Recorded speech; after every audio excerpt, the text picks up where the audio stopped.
Salve, salve nação alvinegra, começando mais um vídeo aqui no canal John do Timão. Então se você tá chegando agora, já deixa o seu like, se inscreve pra gente bater a meta de 105 mil inscritos. Conto com a colaboração de todos. Uma ótima terça-feira a todos os corintianos e corintianas que me acompanham. Hoje, além desse vídeo agora de meio-dia, teremos mais um vídeo às 18 horas, uma entrevista com um ex-atleta da categoria de base do Corinthians. Falou um pouco aí da trajetória dele na carreira como atleta, tá? O pós também, né? O que ele fez aí depois que saiu da profissão e tudo mais. Os momentos em que ele viveu aqui dentro do Corinthians. Alguns momentos também com jogadores que vingaram no profissional, falou do Malcom, do Arana, do Léo Santos, o próprio Léo Jabá também, tá? Então tivemos aí muitas situações, a entrevista tá muito bacana e conto aí com a participação de todos na finalização do projeto que o John vem apresentando aqui no canal. Peço que me sigam também nas redes sociais, Instagram, TikTok, Kawaii, Twitter, todos os links aqui embaixo na descrição. Vamos pra cima e editor, pode rodar a vinheta. Salve o Corinthians! Bom, família, já quero apresentar para vocês a Mais Ágil, parceira aqui do canal John do Timão. Para você que quer fazer a antecipação do seu FGTS, aproveitem, certo? Temos o link aqui na descrição, tem o telefone também no rodapé do vídeo. Vocês entram em contato, falam, ó, vim pelo canal John do Timão, quero antecipar o valor do meu FGTS. Você que trabalha ali registrado, CLT, precisa desse valor para pagar uma dívida, para fazer uma viagem, não importa ali qual seja a sua necessidade, a Mais Ágil é a solução rápida e simples. Então aproveitem essa oportunidade, vamos para cima e vai Corinthians! Nossa equipe entrou em campo no domingo contra o Atlético Paranaense, empatamos em 1-1. João falou aí bastante da rodada do final de semana. Nossa equipe se reapresentou ontem no CT Joaquim Grava. No padrão, jogadores que atuaram por mais de 45 minutos fizeram um trabalho regenerativo na parte interna do CT. Os demais fizeram um trabalho inicial de força na academia e depois foram para um trabalho de posse de bola e um ataque contra a defesa também no campo, tá? Então tivemos aí essas atividades, os desfalques já conhecidos pela nossa torcida: Fagner, Pedro Henrique, Palácios lesionados, Félix Torres e Romero convocados para a Copa América, Fausto Vera e Carlos Miguel negociados, não atuam mais pelo Corinthians. Inclusive a situação do Carlos Miguel não é nada boa, tá? E nesse momento não tem mais nem motivo para ser boa, né? Depois das atitudes aí do nosso ex-goleiro. Ele, como eu já informei nos outros vídeos, treinou na quinta, treinou na sexta, no sábado, que era o último treino antes do jogo, antes da viagem, disse que sentiu dores no tornozelo. Foi cortado do treino, cortado do jogo. Mas sabe qual o nome da dor que ele tinha no tornozelo? Nottingham Forest. Dor do dinheiro, dor do mercenário, alguma coisa assim, né? Para o torcedor corintiano entender melhor. E a situação dele é a seguinte: não treina mais com o grupo, né? Depois também da coletiva de imprensa do técnico Antônio Oliveira. E tem muita gente dentro do CT do Corinthians que não quer nem que ele apareça mais lá, né? Pessoal da diretoria, algumas pessoas importantes aí. Então existe essa possibilidade do Carlos Miguel nem aparecer mais no CT Joaquim Grava. E é um movimento natural, né? Depois dessa traição que ele fez com a equipe do Corinthians, fez de tudo aí para deixar o clube no valor de 4 milhões de euros, tá? Então, a próxima atualização que teremos dele é a confirmação da saída. Não tem nem muito mais o que esticar o chiclete na situação do Carlos Miguel. Bom, família, agora falando sobre direitos de TV, a novela, né? Novela, cotas de televisão, direitos de transmissão.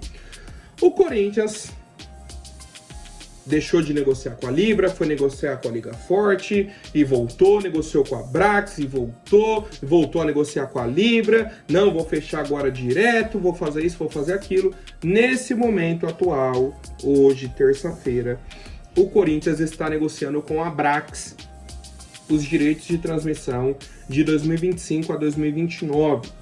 E a Brax revenderia esses direitos direto para a Globo. Qual que é a questão? Se o Corinthians fechasse com a Libra, que já fechou com a Globo, né, naquele pacote com diversos clubes e tudo mais, Atlético Mineiro, Bahia, Flamengo, Grêmio, Palmeiras, Red Bull Bragantino, São Paulo, Santos, Vitória, o Corinthians receberia o valor de 173 milhões de reais. Qual que é o problema? O Corinthians já havia recebido, nas últimas temporadas, 187 milhões. Como que você vai sair de 187 para 173? Não faz sentido. Reduzindo aí 14 milhões. Quase que um mês de folha salarial do clube. Só para fechar com a Libra. Então o Corinthians ficou, negociou, a Libra não subiu o valor. Falou, então vou negociar por fora, vou fechar direto com a Brax para receber mais. A intenção do Corinthians é fechar um valor acima de 200 milhões de reais. Mas, como eu disse, as negociações seguem. Não é ainda uma batida de martelo, não é uma decisão final. E o torcedor corintiano continua aguardando uma decisão final do clube, uma assinatura de contrato oficial, né, para que esse dinheiro possa ajudar o Corinthians, principalmente na janela de transferências que temos daqui a 2 semanas. Bom, ontem também eu fiquei de trazer aqui a entrevista do Danilo, ex-técnico do nosso Sub-20. Foi demitido após uma goleada para o Cruzeiro, por 6-0 e tudo mais. E ele esteve no programa Apito Final da Band, no domingo, se eu não me engano. E claramente chateado por essa demissão e tudo mais. E ele falou sobre as contratações que o Corinthians fez para o Sub-20 esse ano. 16 jogadores. Primeira frase do Danilo é: eu não indiquei nenhum jogador que foi contratado esse ano. Isso para mim já é um caos. Isso para mim já é um problema enorme.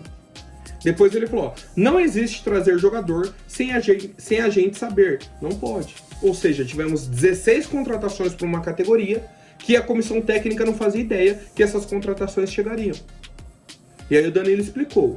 A gente tinha 35 atletas pós-copinha, né, depois que acabou a copinha, alguns foram para o profissional, e eles ainda tinham 35 atletas. Tínhamos até que tirar alguns.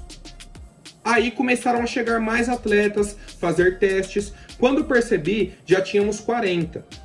Isso com a saída dos jogadores que foram pro profissional. Ainda ficaram com 40 atletas. Tinha 35, era para reduzir. No fim das contas, ficaram com 40. Saiu o jogador profissional e ficou com 40. Aí ele chamou o Ney, que é o Claudinei Alves, que é o diretor da base. Chamou o Valmir, diretor adjunto. Chamou o Batata, que é o coordenador.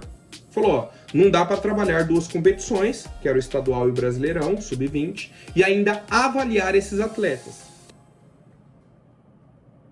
E aí o Corinthians criou a categoria Sub-20. Sub-20 não, ó. Criou a categoria Sub-18, que é uma categoria que não tem competição. Ou joga Sub-17 ou joga Sub-20. O Corinthians criou uma categoria Sub-18 porque contratou um monte de jogador. E o Danilo continuou. Ele falou, ó, mudamos muito nessa reformulação. Tinha até 3 de 16 anos que estavam no Sub-17 e subimos para o Sub-20. Sabíamos que teríamos problema, ano difícil, colocaríamos esses meninos para jogar e os erros apareceriam. Todos nós já tínhamos falado disso. Ou seja, esse resultado contra o Cruzeiro, um 6-0 para o Cruzeiro num jogo de categoria de base, não foi por acaso. O pessoal, a própria comissão técnica já sabia que isso iria acontecer. Pô, você sabe que você vai tomar uma goleada, que você vai sofrer no ano. É triste para o torcedor corintiano saber que temos pessoas assim à frente das categorias. E depois da goleada, o Danilo foi demitido. Ele falou, ó, em relação à demissão foi estranho, né? O Ney que me comunicou, tivemos um resultado ruim diante do Cruzeiro, mas a gente sabia que era uma reformulação. Meninos novos, teríamos problemas. E aí comunicaram, já era para ter definido na copinha, nas palavras dele.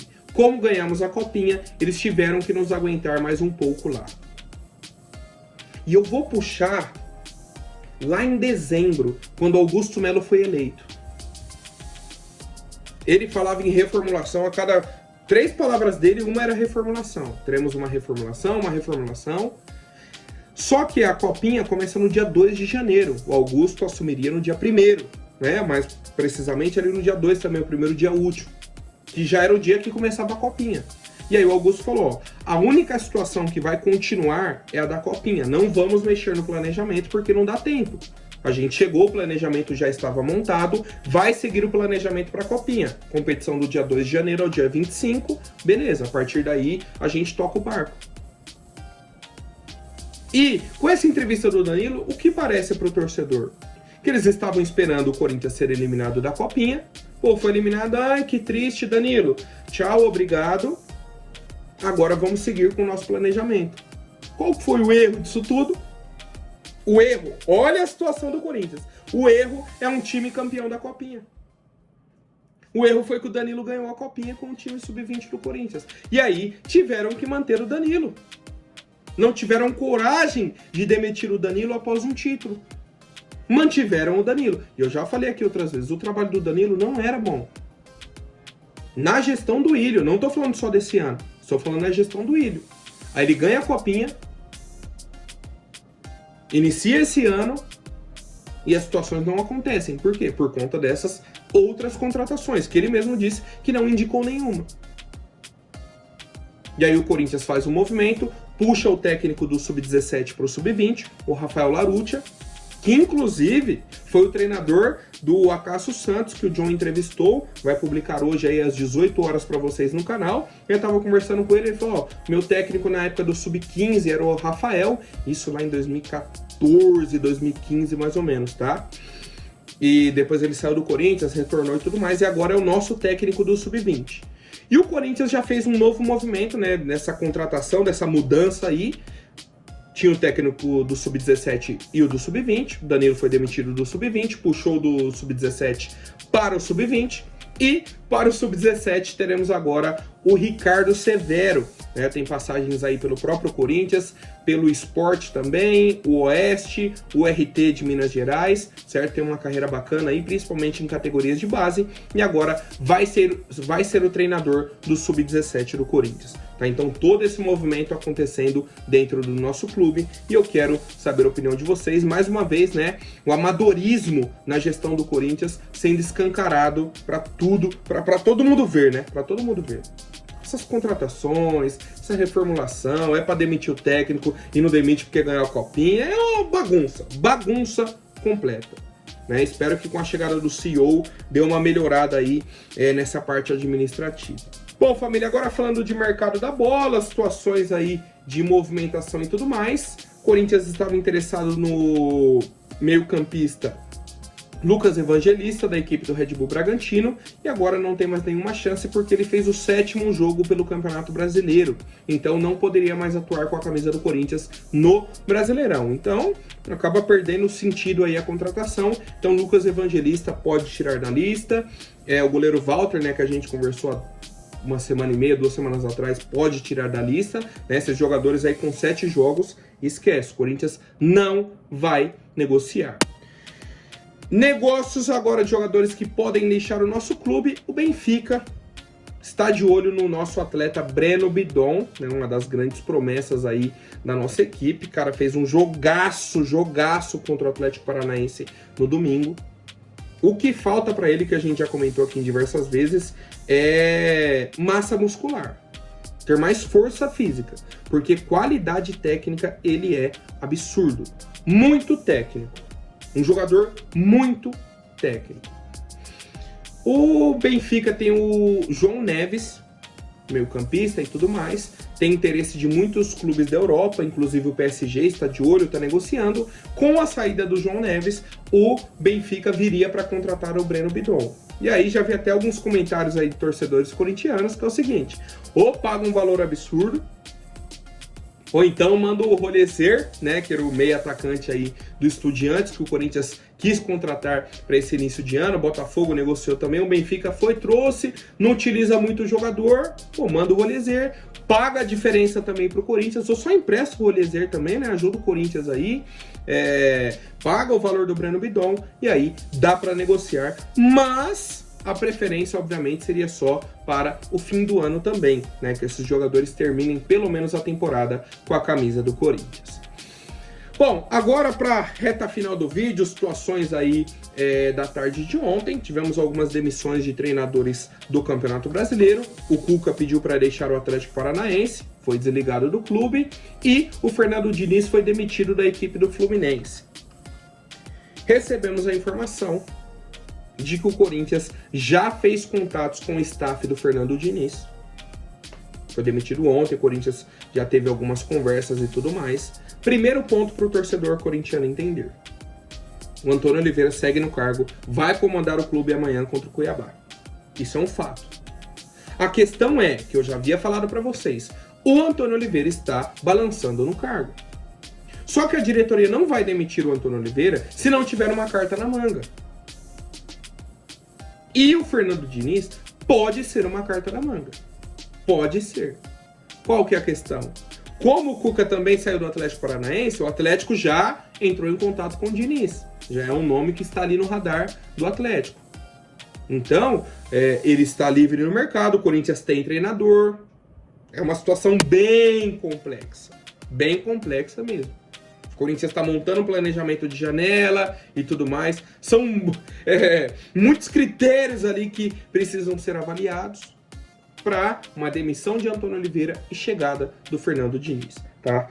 Outro ponto interessante que eu não tenho a confirmação, mas chegou a informação e eu tô tentando confirmar, é de que a diretoria do Corinthians já teria entrado em contato com o staff do Fernando Diniz antes mesmo dele ser demitido pelo Fluminense. Na última semana, ele ainda era técnico do Flu. Se vence o Flamengo domingo, tá tranquilo. Não venceu, foi demitido. Então assim, será que o Corinthians já vinha buscando esse contato e agora vai intensificar? Vai demitir o Antônio para trazer o Diniz? São muitas situações, muitas considerações dentro dessas negociações, dessas avaliações do Corinthians, e eu quero saber a opinião do torcedor. Cara, o Diniz é um ótimo técnico, tem um estilo de jogo diferenciado, e eu já vi muitos comentários que o pessoal fica na mesma frase. Ai, mas imagina a saída de jogo com Mateuzinho, Gustavo Henrique e Caetano. É a única frase que o torcedor tem, que eu vi, né, pelo menos nas redes sociais. Cara, nenhum dos três é titular do Corinthians. Na prática, na teoria ali, né, Fagner é o titular, Gustavo Henrique e Caetano não são titulares. Ah, mas tem o Kaká, mas tem... Beleza, mas ele fez com times piores essa saída, deu certo em alguns momentos, deu errado em outros, mas são situações. Gosto do nome do Diniz, não sei se seria o nome ideal para esse momento do Corinthians, certo? Acho que é um nome que precisa ser avaliado, um nome que precisa ser avaliado pelo nosso clube, né? Naquela situação, caso a diretoria já desconsidere mesmo o Antônio Oliveira e esteja buscando um técnico no mercado. Esse é o principal ponto. Para cogitar um novo técnico, a diretoria tem que cogitar a saída do Antônio Oliveira. Outro nome que está no radar do nosso clube é o zagueiro Léo Coelho, da equipe do Peñarol do Uruguai. Um zagueiro aí de 31 anos, pesquisei a carreira dele aqui, surgiu no futebol de São Paulo, no Nacional da Barra Funda, passou por diversos clubes aqui do futebol brasileiro, de segundo escalão até chegar ao Santos, depois jogou novamente em clubes aí do segundo escalão, foi para o futebol sul-americano, jogou aí em algumas equipes, chegou no Nacional do Uruguai e está agora no Peñarol. Cara, é um zagueiro que eu não conheço, tem 31 anos, particularmente não conheço. A equipe do Corinthians está avaliando, está analisando a contratação. O ponto que eu gostei é, a multa dele é de 1 milhão de euros. Então uma multa muito baixa, vai dar ali 5 milhões de reais. Se na avaliação da diretoria for um jogador que agrega, que vai chegar para compor elenco, primeiro ponto é esse. Não dá para o torcedor fazer um auê. Ah, meu Deus do céu, eu não conheço. Ah, mas... Não é contratação para o time titular. É um zagueiro para compor elenco. Se for melhor que o Caetano, que o Gustavo Henrique, que o Raul Gustavo, vale a pena pagar esse valor. Raul Gustavo já foi negociado, não está mais no Corinthians. Temos aí o Caetano, o Gustavo Henrique, Kaká e Félix Torres. Se você tiver o Léo Coelho, uma possibilidade, tá? O Corinthians está analisando ainda o trabalho do atleta para ver se vai ou não fazer essa proposta ou, né, já pagar a multa e fazer essa contratação. Certo, família? Por hoje é isso. Lembrando que temos aí a entrevista com um ex-atleta da categoria de base do Corinthians às 18 horas. Guarda a presença de todos. Até mais, um abraço e vai Corinthians!